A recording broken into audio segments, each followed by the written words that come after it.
పట్టణంలోని స్థానిక వాడవాడలో గల ఇంటర్నేషనల్ ఢిల్లీ పబ్లిక్ స్కూల్లో 2వ జిల్లా స్థాయి అంతర్ పాఠశాలల పెన్కాక్ సిలాట్ క్రీడా పోటీలు జరిగాయి.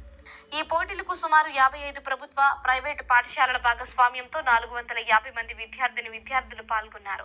School games secretary B V Ramana, international Delhi public school academic director Muddada Satyaprasad, Andavarapu Ramesh, Muddada దినేష్ల చేతుల మీదుగా ఈ పోటీలు ఘనంగా ప్రారంభించారు. అనంతరం పోటీలు ఉత్కంఠభరితంగా అత్యంతం సాగాయి. జిల్లా అధ్యక్షులు రేగిడి దయామయ్య, ప్రధాన కార్యదర్శి నక్కా లక్ష్మణ్ నాయుడు, రిఫరీ హెడ్ ఎం వెంకట్రావు, ధర్మశీల వంశీకృష్ణ, కృష్ణంరాజు, అలెగ్జాండర్, లిఖిల్, జగదీష్, రాఘవ, ఏ కామేశ్వరరావు, హృదయ్, హర్ష, యశ్వంత్, దుర్గదాస్, శివరాం, సాయి ప్రశాంత్, జ్ఞాన ప్రశాంత్, సంతోష్ల పర్యవేక్షణలో కొనసాగాయి.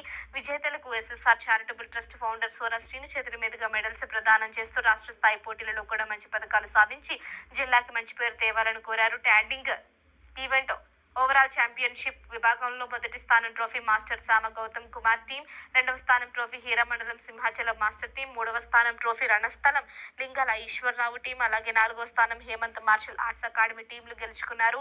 సెనీ ఈవెంట్స్ ప్రదర్శనలో భాగంగా ఓవరాల్ ఛాంపియన్స్ షిప్ మొదటి స్థానం ఇంటర్నేషనల్ ఢిల్లీ పబ్లిక్ స్కూల్ ఏమీ సాధించగా, 2వ స్థానం నర్సన్నపేటకి చెందిన విద్యార్థి పవన్ స్కూల్ టీం, 3వ స్థానం సెయింట్ ఆన్స్ స్కూల్ టీం సాధించింది. సూరా శ్రీనివాస్ ఈ ట్రోఫీలను అందజేశారు. ఈ పోటీల్లో గెలుపొందిన విద్యార్థులకు శ్రీకాకుళం వేదికగా ఈ నెల 28